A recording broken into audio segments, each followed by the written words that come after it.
Hi hello ವೀಕ್ಷಕರೇ, welcome to simple Bhagya kitchen. ನಾನು ಮಾಡ್ತಿರೋ ರೆಸಿಪಿ ಬಂದು ಉಳಿದಿರೋ ಅನ್ನದಲ್ಲಿ ಮಸಾಲೆ ರೊಟ್ಟಿ ಹೇಗೆ ಮಾಡೋದಂತ.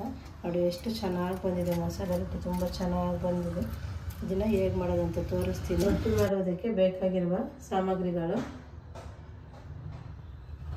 ಅನ್ನ, ಅಕ್ಕಿ ಹಿಟ್ಟು, ಈರುಳ್ಳಿ, ಕ್ಯಾರೆಟ್ ತುರಿ, ತೆಂಗಿನಕಾಯಿ ತುರಿ, ಕೊತ್ತಂಬರಿ ಸೊಪ್ಪು, ಕರಿಬೇವು, ಹಸಿಮೆಣಸಿನಕಾಯಿ, ಹುರಿದಿರೋ ಕಡಲೆ ಬೀಜ, ಜೀರಿಗೆ, ಉಪ್ಪು ಹಾಗೂ ಎಣ್ಣೆ. ಇಷ್ಟೆಲ್ಲ ಪದಾರ್ಥಗಳು ಬಳಸ್ಕೊಂಡು ಇವತ್ತು ರೊಟ್ಟಿ ಹೇಗೆ ಮಾಡೋದಂತ ತೋರಿಸ್ತೀನಿ. ರೊಟ್ಟಿ ಮಾಡೋದಕ್ಕೆ ಒಂದು ಮಿಕ್ಸಿ ಜಾರ್ ತಗೊಂಡಿದ್ದೀನಿ. ಒಂದು ಮಿಕ್ಸಿ ಜಾರ್ಗೆ ರಾತ್ರಿ ಏನು ಅನ್ನ ಉಳ್ಕೊಂಡಿತ್ತು ಆ ಅನ್ನನ ಹಾಕ್ತಾಯಿದ್ದೀನಿ. ನೋಡಿ, ಈ ಥರ ಅನ್ನ ಏನಾದ್ರು ಉಳ್ಕೊಂಡ್ರೆ ನಿಮ್ಮ ಮನೆಯಲ್ಲಿ ಅನ್ನ ವೇಸ್ಟ್ ಮಾಡೋಕ್ಕೆ ಹೋಗಬೇಡಿ. ಅದೇ ಅನ್ನ ಬಳಸಿ ನಾವು ಈ ಥರ ರೊಟ್ಟಿ ಮಾಡ್ಕೊಂಡು ತಿಂದರೆ ತುಂಬ ಚೆನ್ನಾಗಿರುತ್ತೆ. ಹಾಗಾಗಿ ಇವತ್ತು ನಾನು ಉಳಿದಿರುವ ಅನ್ನದಲ್ಲೇ ರೊಟ್ಟಿ ಹೇಗೆ ಮಾಡೋದಂತ ತೋರಿಸ್ತಾ ಇದ್ದೀನಿ. ನೋಡಿ, ಇಷ್ಟು ಅನ್ನ ತಗೊಂಡಿದ್ದೀನಿ. ನೀವೇನು ರೊಟ್ಟಿ ಕಮ್ಮಿ ಮಾಡ್ಕೋಬೇಕಂದ್ರೆ ಸ್ವಲ್ಪ ಅನ್ನ ಕಮ್ಮಿ ಹಾಕ್ಕೊಳ್ಳಿ. ಇಲ್ಲ ರೊಟ್ಟಿ ಜಾಸ್ತಿ ಬೇಕು, ಮನೆಗೆ ಯಾರು ಬಂದಿದ್ದಾರೆ, ಈಗ ನಾವೇ ಜಾಸ್ತಿ ಜನ ಇದ್ದೀವಿ ಅಂದರೆ ಅನ್ನ ಸ್ವಲ್ಪ ಜಾಸ್ತಿನೇ ಹಾಕ್ಕೊಳ್ಳಿ. ಉಳಿದಿರೋ ಅನ್ನನ ಚೆನ್ನಾಗಿರುತ್ತೆ. ಈಗ ನಮ್ಮ ಮನೆ ಜಾಸ್ತಿ ಜನ, ಅದಕ್ಕೆ ನಾನು ಸ್ವಲ್ಪ ಜಾಸ್ತಿನೇ ಅನ್ನ ಉಳ್ಕೊಂಡಿತ್ತು, ಅದಕ್ಕೋಸ್ಕರ ರೊಟ್ಟಿ ಮಾಡ್ತಿದ್ದೀನಿ. ಸ್ವಲ್ಪ ನೀರು ಹಾಕಿ ರುಬ್ಕೊಂಡು ಬರೋಣ. ಜಾಸ್ತಿ ನೀರು ಹಾಕೋದು ಬೇಡ, ಸ್ವಲ್ಪ ಹಾಕೋಣ. ಸ್ವಲ್ಪ ಹಾಕಿ ರುಬ್ಕೊಂಡು ಬರೋಣ. ರುಬ್ಬಿರುವಂಥ ಅನ್ನರ ರೆಡಿಯಾಗಿದೆ. ಇಷ್ಟು ನುಣ್ಣಗೆ ರುಬ್ಕೋಬೇಕು, ತರಿಯಾಗಿ ಏನು ರುಬ್ಕೋಬೇಡಿ. ಸ್ವಲ್ಪ ನುಣ್ಣಗೆ ನೀಟಾಗಿ ರೊಟ್ಟಿ ತಟ್ಟಾಕಬೇಕಲ್ವ, ಹಂಗಾಗಿ ನುಣ್ಣಗೆ ರುಬ್ಕೊಳ್ಳಿ. ರುಬ್ಬಿರುವಂಥ ಅನ್ನನ ಒಂದು ಬಾಣಲಿಗೆ ಹಾಕ್ತಾಯಿದ್ದೀನಿ ನಾನು. ಈ ಥರ ಅನ್ನನ ನುಣ್ಣು ರುಬ್ಕೊಂಡು ಒಂದು ಬಾಣಲಿಗೆ ಹಾಕೋಣ. ಅನ್ನ ಏನು ರುಬ್ಕೊಂಡಿರ್ತೀವ ಅದೇ ಜಾರಿಗೆ ನಾನು ಒಂದು ಅರ್ಧ ಟೀ ಸ್ಪೂನಷ್ಟು ಜೀರಿಗೆ ಹಾಕ್ತಾಯಿದ್ದೀನಿ. ಸ್ವಲ್ಪ ನಾನು ಜಾಸ್ತಿನೇ ರೊಟ್ಟಿ ಮಾಡ್ತೀನಿ, ಅದಕ್ಕೋಸ್ಕರ ಸ್ವಲ್ಪ ಜೀರಿಗೆನ ಜಾಸ್ತಿ ಹಾಕ್ತಿದ್ದೀನಿ. ನೀವು ನೋಡ್ಕೊಂಡು ಜೀರಿಗೆ ಹಾಕ್ಕೊಳ್ಳಿ, ಎಷ್ಟು ಬೇಕಾ ನಿಮಗೆ. ಒಬ್ಬರಿಗೆ ಇಬ್ಬರಿಗೆ ಮಾಡಾಗಿರೋ ಒಂದು ಅರ್ಧ ಟೀ ಸ್ಪೂನಷ್ಟು ಜೀರಿಗೆ ಹಾಕಿ ಸಾಕಾಗುತ್ತೆ. ನಾನು ಇವತ್ತು 10ರಿಂದ 12 ಜನಕ್ಕೆ ಜೀರಿಗೆ ರೊಟ್ಟಿ ಮಾಡ್ತಿದ್ದೆ, ಅದಕ್ಕೆ ಸ್ವಲ್ಪ ಜೀರಿಗೆ ಜಾಸ್ತಿ ಹಾಕ್ತಿದ್ದೀನಿ. ಹಸಿಮೆಣ್ಸಿಕಾಯಿ ಸಣ್ಣಗೆ ಹಚ್ಚಿಟ್ಕೊಂಡಿದ್ದೆ, ಹಸಿಮೆಣ್ಸಿಕಾಯಿ ಹಾಕ್ತಾಯಿದ್ದೀನಿ. ಸ್ವಲ್ಪ ಹುರಿದು ಸಿಪ್ಪೆ ತೆಗೆದಂಥ ಕಡಲೆ ಬೀಜ, ಅದು ಒಂದು 2ರಿಂದ 3 ಟೀ ಸ್ಪೂನ್ ಅಷ್ಟಿದೆ, ಅದನ್ನು ಹಾಕ್ತಾಯಿದ್ದೀನಿ. ಮತ್ತು ಸ್ವಲ್ಪ ಹಸಿ ಕರಿಬೇವು, ಹಸಿ ತೆಂಗಿನಕಾಯಿ ತುರಿ ಒಂದು ಬೌಲಷ್ಟು ತೊಗೊಂಡಿದ್ದೀನಿ. ತುಂಬ ಚೆನ್ನಾಗಿರುತ್ತೆ, ಟೇಸ್ಟಿಯಾಗಿರುತ್ತೆ. ರೊಟ್ಟಿ ತಿನ್ನಬೇಕು ಅನಿಸುತ್ತೆ, ಅಷ್ಟು ಚೆನ್ನಾಗಿರುತ್ತೆ. ಎಷ್ಟೋ ಎಲ್ಲ ಮಸಾಲೆ ಎಲ್ಲ ಹಾಕ್ಬಿಟ್ಟು ನಾವು ರುಬ್ಕೊಂಡು ಉಳಿದಿರೋ ರೊಟ್ಟಿ ಮಾಡಿದ್ರೆ ಅದರ ಟೇಸ್ಟೇ ಬೇರೆ ಥರ ಇರುತ್ತೆ. ಅದಕ್ಕೋಸ್ಕರ ಇವತ್ತು ನಾನು ಹಸಿ ತೆಂಗಿನಕಾಯಿ ತುರಿನೂ ಹಾಕಿ ರೊಟ್ಟಿ ಮಾಡ್ತಾಯಿದ್ದೀನಿ. ನೋಡಿ, ಎಲ್ಲ ಹಾಕಿ ಮಿಕ್ಸಿಗೆ ಹಾಕ್ಕೊಂಡು ಬರೋಣ. ರುಬ್ಬಿರುವಂಥ ಮಸಾಲೆ ರೆಡಿಯಾಗಿದೆ. ನೋಡಿ, ಜಾಸ್ತಿ ನುಣ್ಣು ರುಬ್ಬಬಾರ್ದು, ಸ್ವಲ್ಪ ತರಿಯಾಗಿ ರುಬ್ಕೋಬೇಕು. ನುಣ್ಣು ರುಬ್ಬಿದ್ರೆ ಬಾಯಿಗೆ ಏನು ಸಿಗೋಲ್ಲ ರೊಟ್ಟಿಯಲ್ಲಿ, ಹಂಗಾಗಿ ತರಿಯಾಗಿ ರುಬ್ಕೊಳ್ಳೋಣ. ರುಬ್ಬಿರುವಂಥ ಮಸಾಲೆನ ಇವಾಗ ನಾನೇನು ಅನ್ನ ರುಬ್ಕೊಂಡಿದ್ದೆ ಅದಕ್ಕೆ ಹಾಕ್ತಾಯಿದ್ದೀನಿ. ಇವತ್ತು ನಾನು ಅನ್ನ ಜಾಸ್ತಿ ಹಾಕಿದ್ದೀನಿ, ಮನೆಗೆ ಜಾಸ್ತಿ ಜನ ಇರೋದ್ರಿಂದ ಜಾಸ್ತಿ ಅನ್ನ ಹಾಕಿ ಜಾಸ್ತಿನೇ ರೊಟ್ಟಿ ಇಟ್ಟು ಕಲಿಸ್ತಾಯಿದ್ದೀನಿ. ನೀವೇನಪ್ಪ ಇಷ್ಟೊಂದು ತೋರಿಸ್ತಾಯಿದ್ದೀರಿ, ಹೆಂಗಪ್ಪ ಇಷ್ಟು ಮಾಡೋದಂತ ಅಂದ್ಕೋಬೇಡಿ. ನಿಮ್ಗೆ ಎಷ್ಟು ಬೇಕು ಅಷ್ಟು. ಒಂದು 2-3 ರೊಟ್ಟಿ ಅಂದರೆ ಒಂದು ಸ್ವಲ್ಪ ಒಂದು ಬೌಲಷ್ಟು ಅನ್ನ ಹಾಕಿದ್ರೆ ಸಾಕಾಗುತ್ತೆ. ನೀವು ಅಳತೆ ನೋಡ್ಕೊಂಡು ಹಾಕ್ಕೊಳ್ಳಿ. ನಾನು ಇವತ್ತು ಜಾಸ್ತಿನೇ ತೋರಿಸ್ತಾಯಿದ್ದೀನಿ ನಿಮಗೆ. ಇದನ್ನೆಲ್ಲನೇ ಇದ್ರ ಜೊತೆ ಹಾಕಿ ಮಿಕ್ಸ್ ಮಾಡೋಣ.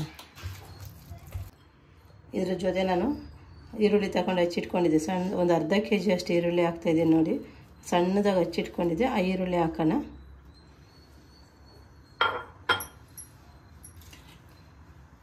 ಹಾಗೆಯೇ ನಾನು ಕ್ಯಾರೆಟ್ ತುರಿನ ಹಾಕ್ತಾಯಿದ್ದೀನಿ. ನೋಡಿ, ಕ್ಯಾರೆಟು ಅಷ್ಟೇ 3 ಕ್ಯಾರೆಟ್ ತಗೊಂಡು ತುರ್ಕೊಂಡು ರೆಡಿ ಮಾಡಿ ಇಟ್ಕೊಂಡಿದ್ದೆ, ಅದು ಹಾಕ್ತಾಯಿದ್ದೀನಿ. ಇದ್ರ ಜೊತೆ ಕೊತ್ತಂಬರಿ ಸೊಪ್ಪನ್ನು ಹಾಕೊಂಡು ಸಣ್ಣಗೆ ಹಚ್ಚಿಟ್ಕೊಂಡಿದ್ದೆ, ಹಚ್ಚಿಟ್ಕೊಂಡಂಥ ಕೊತ್ತಂಬರಿ ಸೊಪ್ಪು ಹಾಕ್ತಾಯಿದ್ದೀನಿ. ಎಲ್ಲ ಹಾಕಿ ರುಚಿಗೆ ಎಷ್ಟು ಬೇಕೋ ಅಷ್ಟು ಉಪ್ಪು ಹಾಕಿ, ಅಕ್ಕಿ ಹಿಟ್ಟು ಹಾಕೋದಕ್ಕಿಂತ ಫಸ್ಟು ಎಲ್ಲ ಒಂದು ಸರಿ ಮಿಕ್ಸ್ ಮಾಡೋಣ. ನಾನು ಇವತ್ತು ಅಳತೆ ನೋಡಿಕೊಂಡೆ ಉಪ್ಪು ಹಾಕ್ತೀನಿ, ಸ್ಪೂನ ಏನು ಹಾಕ್ತಾಯಿಲ್ಲ. ನಿಮ್ಗೆ ಹೆಂಗೆ ಅಳತೆ ಸಿಗುತ್ತೋ ಆ ಥರ ನೋಡ್ಕೊಂಡು ಉಪ್ಪು ಹಾಕ್ಕೊಳ್ಳಿ. ಇದು ನೀಟಾಗಿ ಎಲ್ಲ ಮಿಕ್ಸ್ ಮಾಡ್ಕೊಂಡು ಬರೋಣ ಅನ್ನದ ಜೊತೆನೇ. ತುಂಬ ಚೆನ್ನಾಗಿರುತ್ತೆ ಈ ಥರ ರೊಟ್ಟಿ ಮಾಡ್ಕೊಂಡು ತಿಂದರೆ, ಸೂಪರಾಗಿರುತ್ತೆ. ನೋಡಿ, ಎಲ್ಲ ಚೆನ್ನಾಗಿ ಮಿಕ್ಸ್ ಆಗಿದೆ. ಇವತ್ತು ನಾನು ನೀರೇನು ಬಳಸಿಲ್ಲ, ಯಾಕಂದರೆ ಅನ್ನ ರುಬ್ಬೇಕಾದ್ರೆ ಸ್ವಲ್ಪ ನೀರು ಹಾಕೊಂಡು ರುಬ್ಬಿದ್ನಲ್ಲ, ಅಷ್ಟು ಅದೇ ಸಾಕಾಗುತ್ತೆ. ಈಗ ಇದಕ್ಕೆ ಎಷ್ಟು ಅಳತೆ ಬೇಕು ಅಷ್ಟು ಅಳತೆಗೆ ಅಕ್ಕಿ ಹಿಟ್ಟು ಹಾಕೋಣ. ಅಕ್ಕಿ ಹಿಟ್ಟು ನಾನು ಜರಡಿ ಮಾಡಿ ಸೋಸಿಟ್ಟಿರುವಂಥ ಅಕ್ಕಿ ಹಿಟ್ಟು ಹಾಕ್ತಾಯಿದ್ದೀನಿ. ನೋಡಿ, ಕಲಿಸ್ಕೊಳ್ತಾ ನೋಡಿಕೊಂಡು ನೀವು ಅಕ್ಕಿ ಹಿಟ್ಟು ಹಾಕ್ಕೊಳ್ಳಿ. ಗಟ್ಟಿ ಮಾಡ್ಕೋಬೇಡಿ ಮತ್ತು ಜಾಸ್ತಿ ತೆಳ್ಳಗೂ ಮಾಡ್ಕೋಬೇಡಿ. ನೀವು ಸ್ವಲ್ಪ ಹಾಕ್ಕೊಂಡು ನಿಮ್ಗೆ ಎಷ್ಟಕ್ಕೆ ಬೇಕು ಅಷ್ಟಕ್ಕೆ ಆ ಅಳತೆಯಲ್ಲಿ ನೀವು ಹಿಟ್ಟು ರೆಡಿ ಮಾಡ್ಕೊಳ್ಳಿ. ರೊಟ್ಟಿ ಹಿಟ್ಟು ಚೆನ್ನಾಗಿರುತ್ತೆ. ನೋಡಿ, ನಾನೇನು ನೀರು ಏನೋ ಹಾಕ್ತಾಯಿದ್ದೀನಿ. ಲಾಸ್ಟಲ್ಲಿ ಏನಾದ್ರು ಸ್ವಲ್ಪ ನೀರು ಬೇಕಂದರೆ ನೀವು ಹಿಟ್ಟು ಹಾಕ್ಕೊಂಡು ಕಲಿಸ್ಕೊಳ್ತೀರಲ್ಲ ಆಗ ಗೊತ್ತಾಗುತ್ತೆ ಗಟ್ಟಿ ಆಗುತ್ತೆ ಅಂತ. ಆ ಟೈಮಲ್ಲಿ ಒಂದು ಸ್ವಲ್ಪ ನೀರು ಹಾಕ್ಕೊಂಡು ಕಲಿಸ್ಕೊಳ್ಳಿ. ನಾನಿವಾಗ ಸದ್ಯಕ್ಕೆ ಕಲಿಸ್ತಾ ಇರ್ಬೇಕಾದ್ರೆ ಏನು ಅಷ್ಟು ಅನ್ನಿಸ್ತಾ ಇಲ್ಲ, ನೀರೇನು ಬೇಕು ಅನ್ನಿಸ್ತಾ ಇಲ್ಲ, ಕರೆಕ್ಟಾಗಿದೆ. ನಾನೀಗ ಕಲಿಸ್ಕೊಳ್ತಾ ಇದ್ದೀನಿ. ನಾನು ರೊಟ್ಟಿ ಹಿಟ್ಟು ಕಲಸಿ ನೋಡಿ ಒಂದು ಬೇರೆ ಇದ್ದೀನಿ, ಬಾಂಡೆ ಎತ್ತಿ ಸೈಡಿಗೆ ತೊಳೆಯೋಕೆ ಇಟ್ಟಿದ್ದೀನಿ. ಹಾಗಾಗಿ ಒಂದು ಬೌಲ್ಗೆ ಹಾಕ್ಕೊಂಡಿದ್ದೀನಿ ನೋಡಿ. ಇಷ್ಟು ಅದಕ್ಕೆ ಕಲಿಸ್ಬೇಕು ರೊಟ್ಟಿ ಹಿಟ್ಟು. ನಾವು ಕೈಗೆ ಒಂದು ಸ್ವಲ್ಪನೂ ಅಂಟಲ್ಲ, ಅಷ್ಟು ಚೆನ್ನಾಗಿರ್ತೈತಿ. ಇಷ್ಟು ನೀಟಾಗಿ ಮಿಕ್ಸ್ ಮಾಡಿ ರೊಟ್ಟಿ ಹಿಟ್ಟು ಕಲಸಿ ರೆಡಿ ಮಾಡಿ ಇಟ್ಕೊಂಡ್ರೆ ರೊಟ್ಟಿ 5 ನಿಮಿಷ ತಟ್ಟಿ ಬೇಯಿಸ್ಬೋದು. ಈಗ ರೆಡಿಯಾಗಿದೆ. ಇವಾಗ ಹೆಂಗೆ ರೊಟ್ಟಿ ತಟ್ಟೋದಂತ ತೋರಿಸ್ತೀನಿ. ಇವತ್ತು ರೊಟ್ಟಿ ತಟ್ಟೋದಕ್ಕೆ ನಾನೊಂದು ಬಟ್ಟೆ ತೊಗೊಂಡಿದ್ದೀನಿ ನೋಡಿ, ಕರ್ಚಿಪ್ ಥರ ನೀಟಾಗಿರೋ ಕರ್ಚಿಪ್ ತಗೊಳ್ಳಿ.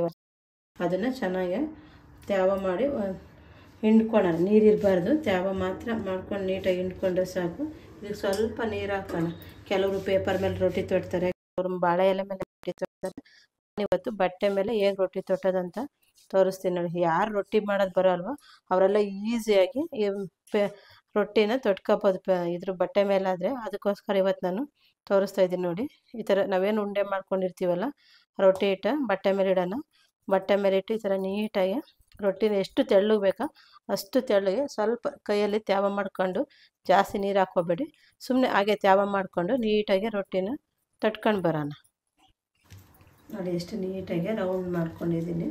ಅದೇ ರೀತಿ ನೀವು ರೌಂಡ್ ಮಾಡ್ಕೊಳ್ಳಿ. ನಮ್ಮ ದೊಡ್ಡಮ್ಮ ಹೇಳ್ಕೊಟ್ಟಿದ್ರು ನನಗೆ ರೊಟ್ಟಿನ ಬಟ್ಟೆ ಮೇಲೆ ಹೇಗೆ ರೊಟ್ಟಿ ಮಾಡೋದಂತ. ನಾವು ಮುಂಚೆ ರೊಟ್ಟಿ ಮಾಡೋಕ್ಕೆ ಬರ್ತಿರ್ಲಿಲ್ಲ. ನಮ್ಮ ದೊಡ್ಡಮ್ಮ ಅವಾಗ ಹಿಂಗೆ ಬಟ್ಟೆ ತಗೊಂಡು ಬಟ್ಟೆ ಸಹಾಯದಿಂದ ರೊಟ್ಟಿ ಮಾಡು ಈಸಿಯಾಗಿ ರೊಟ್ಟಿ ಮಾಡ್ಬೋದಂತ ತೋರಿಸ್ಕೊಟ್ಟಿದ್ರು. ಅವ್ರು ಹೇಳ್ದಂಗೆ ನಾನು ಯಾವಾಗ ನೋಡಿದ್ರು ಬಟ್ಟೆ ಮೇಲೆ ನಾನು ರೊಟ್ಟಿ ಮಾಡೋದು. ಪೇಪರಲ್ಲಿ ಹಾಕಲ್ಲ, ಪೇಪರ್ ಸ್ಟವ್ ಮೇಲೆ ಹಾಕಿದರೆ ಅದು ಹಿಂಗೆ ಜಿನುಗ್ಬಿಡುತ್ತೆ. ಹಾಗಾಗಿ ಪೇಪರೆಲ್ಲ ಸ್ಟವ್ ಇಟ್ಕೊಬಿಡ್ತದೆ ಬಿಸಿಗೆ. ಅದಕ್ಕೋಸ್ಕರ ನಾನು ಪೇಪರೇನು ಯೂಸ್ ಮಾಡ್ತಿಲ್ಲ, ಪ್ಲಾಸ್ಟಿಕ್ ಪೇಪರ್ ಹಿಂಗೆ ಬಟ್ಟೆ ಮೇಲೆ ರೊಟ್ಟಿ ಮಾಡ್ತೀನಿ ನೋಡಿ. ಎಷ್ಟು ನೀಟಾಗಿ ಬಂದಿದೆ ಅಂತ. ಈ ಥರ ತೊಟ್ಟಿ ರೆಡಿ ಮಾಡಿ ಇಟ್ಕೊಂಡೆ ರೊಟ್ಟಿನ. ರೊಟ್ಟಿ ಮಾಡೋದಕ್ಕೀಗ ಸ್ಟವ್ ಮೇಲೆ ಒಂದು ಬಾಣಲೆ ಇಟ್ಕೊಂಡಿದ್ದೀನಿ ನೋಡಿ. ಅದಕ್ಕೆ ನಾನು ಸ್ವಲ್ಪ ಎಣ್ಣೆ ಸವರ್ತಾ ಇದ್ದೀನಿ ನೋಡಿ. ಈ ಥರ ನಾನು ಪ್ಲಾಸ್ಟಿಕ್ ಏನು ಯೂಸ್ ಮಾಡ್ತಾಯಿಲ್ಲ. ತೆಂಗಿನಕಾಯಲ್ಲಿ ಏನಿರುತ್ತೆ ಗುಂಜು, ಆ ಗುಂಜು ತಗೊಂಡು ಈ ಥರ ರೆಡಿ ಮಾಡಿಕೊಂಡ್ರೆ ತುಂಬ ಚೆನ್ನಾಗಿರುತ್ತೆ. ಆಗಿನ ಕಾಲದಾಗೆಲ್ಲ ಇದೇ ಥರನೇ ಮಾಡ್ತಾಯಿದ್ದೆ, ತುಂಬ ಚೆನ್ನಾಗಿರುತ್ತೆ. ಈ ಥರ ನೋಡಿ ಎಲ್ಲಕ್ಕೂ ನೀಟಾಗಿ ಸ್ಪ್ರೆಡ್ ಆಗುತ್ತೆ ಎಣ್ಣೆ. ಈಗ ಹಂಚು ಕಾದಿದೆ, ರೊಟ್ಟಿ ಹಾಕೋಣ. ನಾವು ತೊಟ್ಟಿರೋಂಥ ರೊಟ್ಟಿನ ನೋಡಿ ಎಷ್ಟು ನೀಟಾಗಿ ಎತ್ಕೋಬೋದು.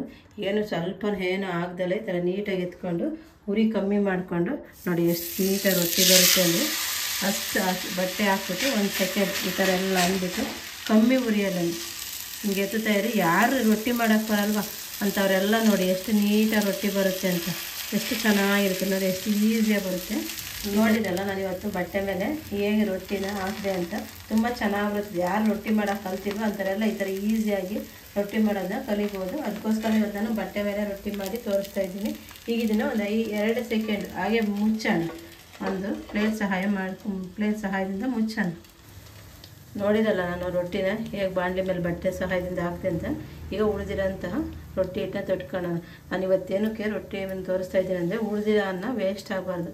ಅನ್ನಕ್ಕೆ ಎಷ್ಟು ವ್ಯಾಲ್ಯೂ ಇದೆ ಅಲ್ವಾ. ಹಂಗಾಗಿ ಅನ್ನ ಏನಾದ್ರು ಉಳ್ಕೊಂಡ್ರೆ ಏನಪ್ಪ ಬೆಳಗ್ಗೆ ಎದ್ರೆ ಅದನ್ನು ತಿನ್ನೋಕ್ಕಾಗಲ್ಲ, ತಂಗ್ಳಾಗಿರುತ್ತೆ. ಹಂಗಾಗಿ ಅದರಲ್ಲೇ ಒಂದು ಹೊಸದಾಗಿ ಏನಾದ್ರು ಮಾಡ್ಕೋಬೇಕಂತ ಇದ್ದರೆ ಈ ಥರ ರೊಟ್ಟಿ ಮಾಡ್ಕೊಂಡ್ರೆ ತುಂಬ ಚೆನ್ನಾಗಿರುತ್ತೆ. ರೊಟ್ಟಿ ಬಿಸಿ ಬಿಸಿಯಾದ ರೊಟ್ಟಿ, ತುಪ್ಪ, ಉಪ್ಪಿನಕಾಯಿ ತೊಳಿತು ತಿಂತಾಯಿದ್ರೆ ಇನ್ನೂ ಒಂದು ರೊಟ್ಟಿ ಎಕ್ಸ್ಟ್ರಾನೇ ಹೋಗುತ್ತೆ. ಹಳ್ಳಿಯವ್ರಿಗಂತೂ ರೊಟ್ಟಿ ಅಂದರೆ ತುಂಬ ಇಷ್ಟ. ಅದೇ ರೀತಿ ಬೆಂಗಳೂರಲ್ಲೂ ಎಲ್ಲರೂ ರೊಟ್ಟಿನ ಇಷ್ಟಪಡ್ತಾರೆ. ರೊಟ್ಟಿ ಯಾರು ಇಷ್ಟಪಡಲ್ಲ, ಎಲ್ಲರೂ ಇಷ್ಟಪಡ್ತಾರೆ. ನಮ್ಮ ಮನೆಯಲ್ಲಂತೂ ಡೈಲಿ ರೊಟ್ಟಿ ಮಾಡಿಕೊಟ್ರೆ ತಿಂತಾಯಿರ್ತಾರೆ, ಅಷ್ಟು ಚೆನ್ನಾಗಿರುತ್ತೆ. ನಮ್ಮ ಮನೆ ರೊಟ್ಟಿನೇ ಫೇಮಸ್ಸು. ಹಾಗಾಗಿ ನಾನು ಇವತ್ತು ನಿಮಗೆ ರೊಟ್ಟಿ ಮಾಡೋದನ್ನೇ ತೋರಿಸ್ತಿದ್ದೀನಿ. ನೀವು ಇದೇ ರೀತಿನ ರೊಟ್ಟಿನ ರೆಡಿ ಮಾಡ್ಕೊಳ್ಳಿ, ತುಂಬ ಚೆನ್ನಾಗಿರುತ್ತೆ. ಇದೇ ರೀತಿ ಎಲ್ಲ ರೊಟ್ಟಿನೂ ನೀವು ರೆಡಿ ಮಾಡ್ಕೊಬೋದು. ಇದು ರೆಡಿಯಾಗಿದೆ. ಇವಾಗ ಬನ್ನಿ ಸ್ಟವ್ ಮೇಲೆ ಇಟ್ಟಿರೋ ರೊಟ್ಟಿ ಬೆಂದಿದೆಯಲ್ವ ನೋಡೋಣ. ನಾವೇನು ಮುಚ್ಚಿದ್ವಲ್ಲ ಆ ಪ್ಲೇಟ್ ತೆಗೆದು ಸೈಡ್ ಬಿಡೋಣ. ಕಮ್ಮಿ ಉರಿಯಲ್ಲಿ ಉರಿ ಜಾಸ್ತಿ ಇಟ್ಕೊಬೇಡಿ, ಕಮ್ಮಿ ಉರಿಯಲ್ಲಿ ಇಟ್ಕೊಳ್ಳಿ. ನೋಡಿ ಎಷ್ಟು ನೀಟಾಗಿ ರೊಟ್ಟಿ ಪೇಪರ್ ಥರ ಬಂದಿದೆ, ಎಷ್ಟು ಸೂಪರಾಗಿ ಬಂದಿದೆ ನೋಡಿ. ಮಸಾಲೆ ರೊಟ್ಟಿ ತುಂಬ ಚೆನ್ನಾಗಿರುತ್ತೆ, ಚೆನ್ನಾಗಿ ಬಂದಿದೆ. ಇದೇ ರೀತಿ ಎಲ್ಲ ರೊಟ್ಟಿನೂ ನಾವು ಬೇಯಿಸ್ಕೊಳ್ಳೋಣ. ನೋಡಿ ನೀಟಾಗಿ 2 ಸೈಡು ರೊಟ್ಟಿ ಎಷ್ಟು ನೀಟಾಗಿ ಬೆಂದಿದೆ ಅಂತ. ಇಷ್ಟು ನೀಟಾಗಿರುತ್ತೆ ರೊಟ್ಟಿ, ತುಂಬ ಚೆನ್ನಾಗಿರುತ್ತೆ. ಬಟ್ಟೆ ಮೇಲೆ ರೊಟ್ಟಿ ಮಾಡೋದ್ರಿಂದ ರೊಟ್ಟಿಯನ್ನು ಕಿತ್ಕೊಂಡಲ್ಲಿ ಹೋಗಲ್ಲ, ಹಾಳಾಗೋದಿಲ್ಲ, ಹಾಗೆ ಚೆನ್ನಾಗಿರುತ್ತೆ. ನಾವು ಪ್ಲಾಸ್ಟಿಕ್ ಯೂಸ್ ಮಾಡೋದ್ರಿಂದ ಈ ಥರ ಬಟ್ಟೆ ಸಹಾಯದಿಂದ ರೊಟ್ಟಿ ಮಾಡಿದ್ರೆ ಆರೋಗ್ಯಕ್ಕೂ ತುಂಬ ಒಳ್ಳೆಯದು. ನಾನು ಮಾಡಿದಂಥ ರೊಟ್ಟಿನ ಇವತ್ತು ಸರ್ವ್ ಮಾಡ್ತಾಯಿದ್ದೀನಿ ನೋಡಿ ಪ್ಲೇಟ್ಗೆ. ಇನ್ನೊಂದು ರೊಟ್ಟಿನೂ ಹೀಗೆ ಮಾಡಿ ನಿಮಗೆ ತೋರಿಸ್ತೀನಿ. ಇವತ್ತು ನಾನು ಮಾಡಿದಂಥ ರೊಟ್ಟಿನ ತುಪ್ಪದ ಜೊತೆ ಮತ್ತು ಕಡಲೆಬೀಜ ಚಟ್ನಿ ಜೊತೆ ಸರ್ವ್ ಮಾಡ್ತೀನಿ. ಈ ಥರ ಸರ್ವ್ ಮಾಡ್ಕೊಂಡು ನಾವು ತಿಂತಾಯಿದ್ರೆ ಇನ್ನೂ ಒಂದು ರೊಟ್ಟಿ ಜಾಸ್ತಿನೇ ತಿನ್ನಬೇಕು ಅನ್ನಿಸ್ತದೆ, ಅಷ್ಟು ಚೆನ್ನಾಗಿರುತ್ತೆ. ಕಡಲೆಬೀಜ ಚಟ್ನಿ ಮತ್ತು ಅಕ್ಕಿ ರೊಟ್ಟಿ ತಿಂತಾಯಿದ್ರೆ ಒಂದು ರೊಟ್ಟಿ ಎಕ್ಸ್ಟ್ರಾನೇ ಹೋಗುತ್ತೆ, ಒಳಗೆ ಒಂದು ತುತ್ತು ಇಲ್ದಂಗೆ ಹೋಗುತ್ತೆ, ಅಷ್ಟು ಚೆನ್ನಾಗಿರುತ್ತೆ.